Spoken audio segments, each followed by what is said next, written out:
Hey guys, welcome back আর new mini blog. কিছুদিন আগে সকাল থেকে না কেমন যেন বিরিয়ানি ক্রেভিং চলছিল।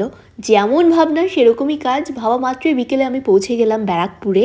আর বিরিয়ানি মানেই দাদা বৌদি ছাড়া সেকেন্ড কোনো অপশন আমি ভেবেই দেখি না।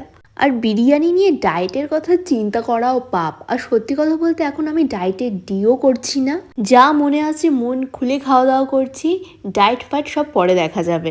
এটা হচ্ছে দাদা বৌদির সেকেন্ড ফ্লোর, তোমরা অনেকেই চেনো। আরো একটা নিউ ফ্লোর ওপেন হয়ে গেছে, বাট আজকে আমি ব্লগ করতে আসবো কোনো প্রি প্ল্যান ছিল না। তোমরা যদি নিউ ফ্লোর নিয়ে কোনো ব্লগ দেখতে চাও সেটাও আমাকে কমেন্ট বক্সে জানাতে পারো। আমি তাহলে দাদা বৌদির নিউ ফ্লোর নিয়ে ব্লগ বানাবো। এই যে আমার স্বপ্নে দেখা সেই বিরিয়ানি, যেটা আমি জেগে জেগে স্বপ্ন দেখছিলাম, সেটা আমার সামনে হাজির। আমি অর্ডারে দিয়েছিলাম একটা মাটন বিরিয়ানি আর একটা চিকেন বিরিয়ানি। দাদা বৌদির বিরিয়ানি নিয়ে যতই বলা হোক না কেন ততই কমই বলা হবে। যেরকম রাইস কোয়ালিটি টেস্ট সেরকমই জুসি মাটন। লাস্টবার যখন এসেছিলাম সেম কোয়ালিটি ওরা মেনটেন করছে। আর এই বিরিয়ানির টেস্টের সাথে অন্য কোনো বিরিয়ানির টেস্টের কোনো তুলনাই হবে না। সাথে ছিল কমপ্লিমেন্টারি স্যালাডের সাথে গ্রিন সস। আর বিরিয়ানি খেয়ে আমি কতটা খুশি আমার রিয়াকশন দেখে তোমরা বুঝতেই পারছো।